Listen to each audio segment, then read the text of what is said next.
THE BEAUTIFUL SUIT by H.G. Wells. There was once a little man whose mother made him a beautiful suit of clothes.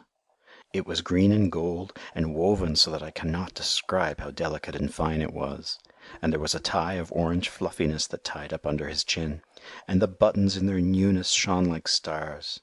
He was proud and pleased by his suit beyond measure, and stood before the long looking-glass when first he put it on, so astonished and delighted with it that he could hardly turn himself away. He wanted to wear it everywhere, and show it to all sorts of people. He thought over all the places he had ever visited, and all the scenes he had ever heard described, and tried to imagine what the feel of it would be if he were to go now to those scenes and places wearing his shining suit. And he wanted to go out forthwith into the long grass and the hot sunshine of the meadow wearing it, just to wear it. But his mother told him no. She told him he must take great care of his suit, for never would he have another nearly so fine.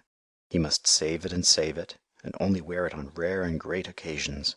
It was his wedding suit, she said. And she took the buttons and twisted them up with tissue paper for fear their bright newness should be tarnished, and she tacked little guards over the cuffs and elbows, and wherever the suit was most likely to come to harm. He hated and resisted these things, but what could he do?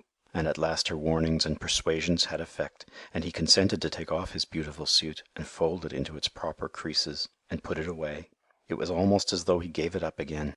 But he was always thinking of wearing it, and of the supreme occasions when some day it might be worn without the guards, without the tissue paper on the buttons, utterly and delightfully, never caring, beautiful beyond measure.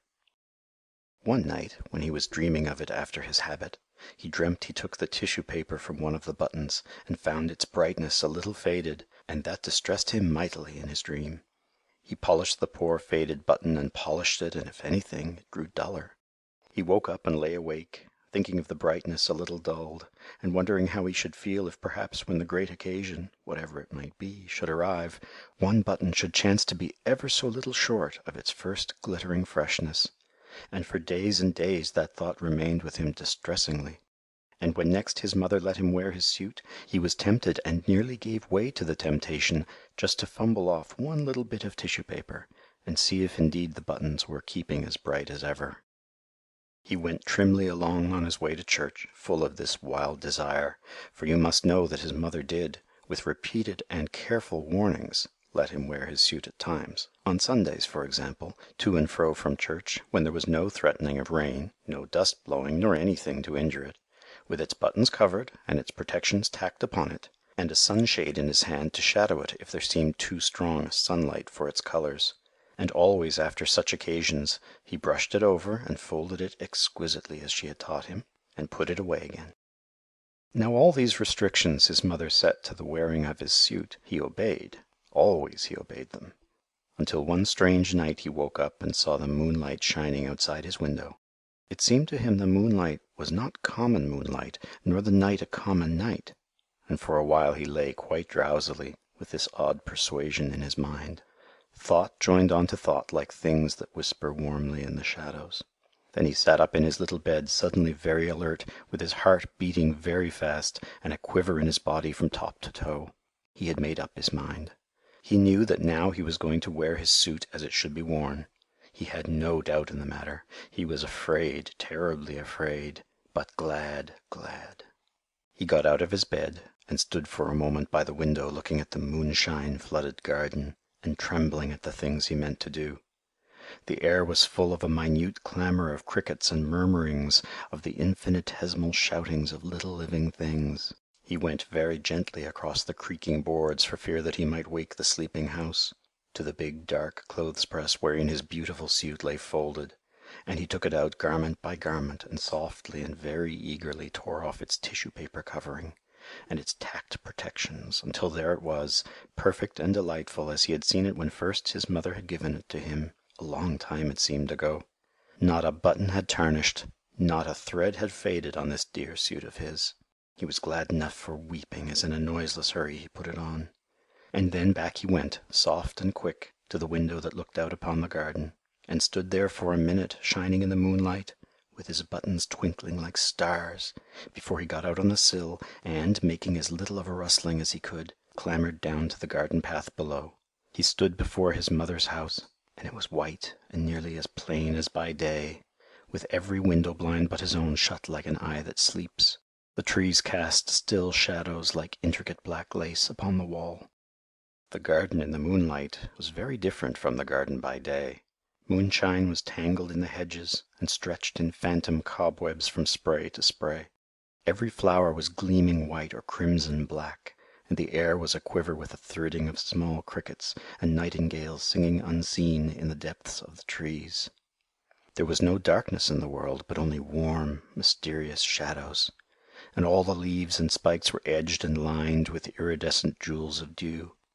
The night was warmer than any night had ever been, the heavens by some miracle at once vaster and nearer, and, spite of the great ivory-tinted moon that ruled the world, the sky was full of stars. The little man did not shout nor sing for all his infinite gladness. He stood for a time like one awe-stricken, and then with a queer small cry and holding out his arms, he ran out as if he would embrace at once the whole round immensity of the world. He did not follow the neat set paths that cut the garden squarely, but thrust across the beds and through the wet, tall, scented herbs, through the night stalk and the nicotine and the clusters of phantom white mallow flowers, and through the thickets of southernwood and lavender, and knee-deep across a wide space of mignonette. He came to the great hedge, and he thrust his way through it, and though the thorns of the brambles scored him deeply and tore threads from his wonderful suit, and though burrs and goosegrass and havers caught and clung to him, he did not care. He did not care, for he knew it was all part of the wearing for which he had longed. I am glad I wore my suit. Beyond the hedge he came to the duck pond, or at least to what was the duck pond by day. But by night it was a great bowl of silver moonshine, all noisy with singing frogs, of wonderful silver moonshine twisted and clotted with strange patternings, and the little man ran down into its waters between the thin black rushes, knee-deep and waist-deep into his shoulders, smiting the water to black and shining wavelets with either hand, swaying and shivering wavelets, amidst which the stars were netted in the tangled reflections of the brooding trees upon the bank. He waded until he swam, and so he crossed the pond and came out upon the other side, trailing, as it seemed to him, not duckweed, but very silver in long, clinging, dripping masses. And up he went through the transfigured tangles of the willow herb and the uncut seeding grasses of the farther bank. He came glad and breathless into the high road. "I am glad," he said, "beyond measure, that I had clothes that fitted this occasion." The high road ran straight as an arrow flies, straight into the deep blue pit of sky beneath the moon, a white and shining road between the singing nightingales. And along it he went, running now and leaping, and now walking and rejoicing in the clothes his mother had made for him with tireless, loving hands. The road was deep in dust, but that for him was only soft whiteness. And as he went a great dim moth came fluttering round his wet and shimmering and hastening figure. At first he did not heed the moth, and then he waved his hands at it and made a sort of dance with it as it circled round his head. "Soft moth!" he cried, "dear moth! And wonderful night of the world! Do you think my clothes are beautiful, dear moth? As beautiful as your scales and all this silver vesture of the earth and sky?"